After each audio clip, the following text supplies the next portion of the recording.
Alright guys, welcome back to this section. If you are just joining us for the first time, welcome.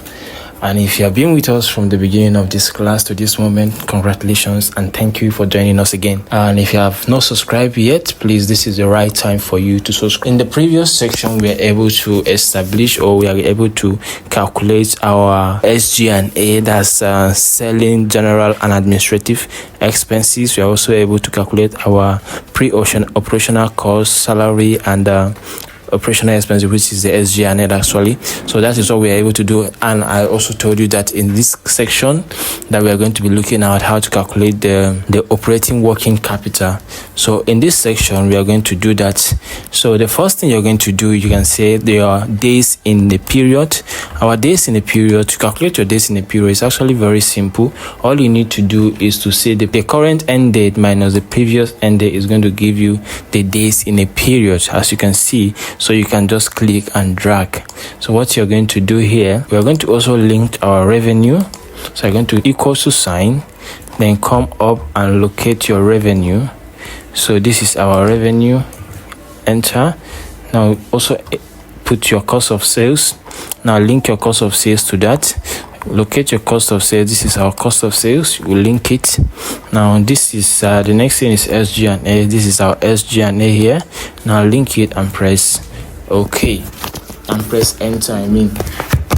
So once you do that, you can also, because this is a link cell as well, what you're going to do is fill it in. Once you do that, you press your Alt H J, then you now locate your link cell. Once you do that, that is it. Now our inventory is going to be in days. We're going to link the inventory in days first. So because we already have our link set format, what I will do is just to press F4. So I'll also select here and press F4. This is because the last formatting we did is link cell. So that is why I just selected it and I have the link cell, the link formatting here. So what I'm going to do now, press my equal to, go back to my input. Now locate my inventory in days. So this is my inventory in days. I'll just put it. I can then click and drag, then click and drag forward. Right, so once you do that, you can also do the same thing here. You can just copy. Once you copy, you paste. It automatically take precedent from here, because the gap between this and this is the same gap between this and this. So the consistency, Excel has already understood the consistency in that. So that is why you can see automatically it pull this out. If you look at the cell reference here, we have J116. So if you come back to your input here, you also see that you can see that it's J then 116. So you see that we are correct, right? Press Ctrl R or you click and drag, it will fill up that. So now we have brought this. Remember this calculation done in the previous section. So we just link them in.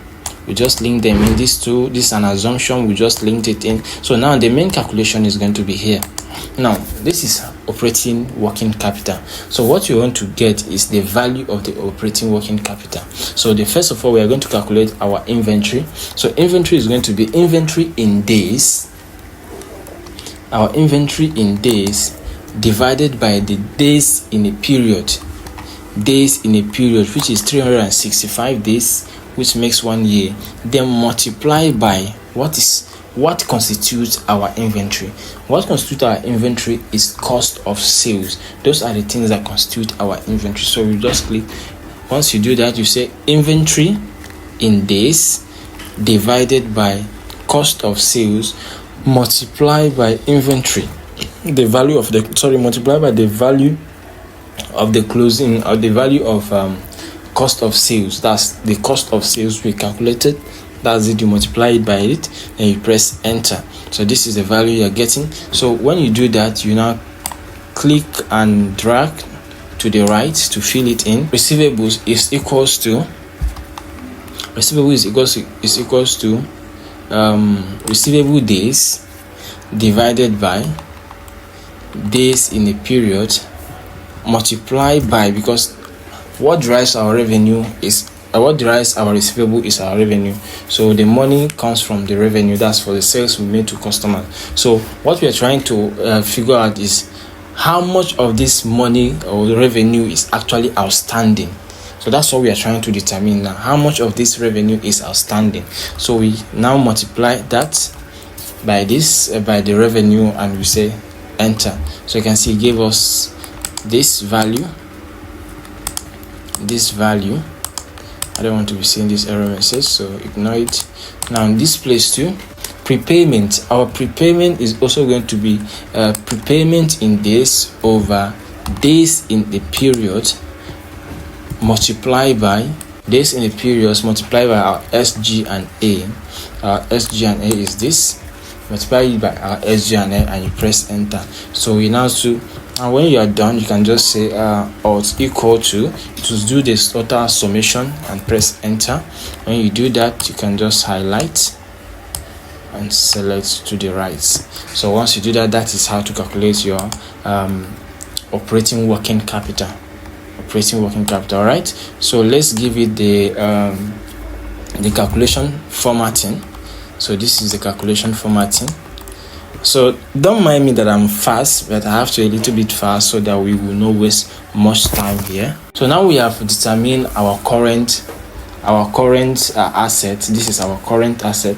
Now the next thing we're going to look at is our current liability. It's the same thing.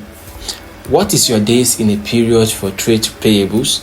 Trade payables is 40 days over days in a period multiplied by what is driving our payables.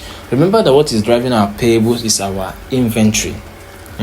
So since it's our inventory, what we're going to do is we're going to now say multiply by cost of sales. Multiply by cost of sales. That means how much of this item have we not paid for? That is what it means. So we say multiply by our cost of sales. We have this. When we do that, we now say okay, now we now do for accrual and other payable days. Accrual in days divided by 365 days, then multiply it by the SG and A and press enter. Then to get the total current inventory, you just say alt equal to and press enter. So when you say alt equal to, you must make sure that it has selected all your information, or better still, if that is going to confuse you, say equal to sum, open bracket, then you select and close the bracket, then enter. It is still going to give you the same thing. Once you're done, you just click and drag to the right. So that is, we have now calculated our current liabilities. So let's put this in a calculation format.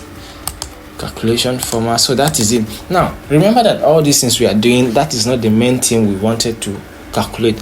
Why we did all this calculation, the current asset and the current liability, is to determine our operating working capital. So our operating working capital now is going to be equals to the current asset minus the current liability. Enter. So once you do that, the difference you're seeing is what you refer to as your operating working capital.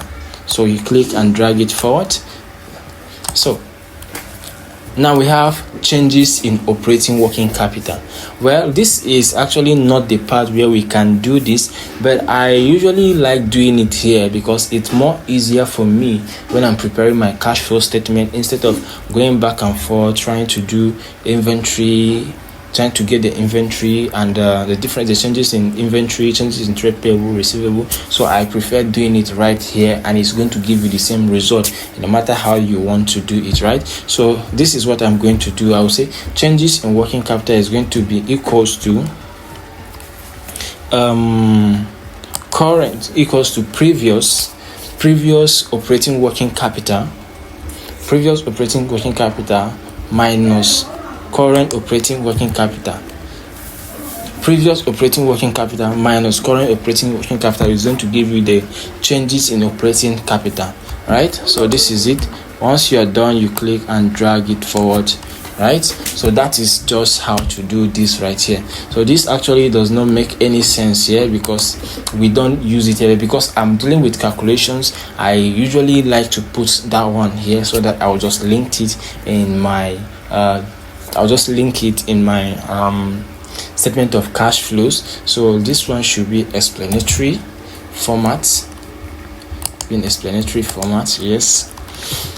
All right, so we are done with the calculation of operating working capital. The next thing we're going to be looking at is how to we're going to be looking at the funding part, how to calculate our funding part, which is going to be the loan, the interest, and also if there are new loans, if there are the repayment period and the repayment amount that we are going to calculate. Also see the ending balance as well. So stick around, and if we have not yet subscribed to this channel, please, this is another right time for you to subscribe to this channel, not only for our own good, that it will help us it will help us in our ranking with YouTube, but also for you to stay abreast and always be the first to get our notification whenever we upload new videos. So thank you very much, and see you in the next class.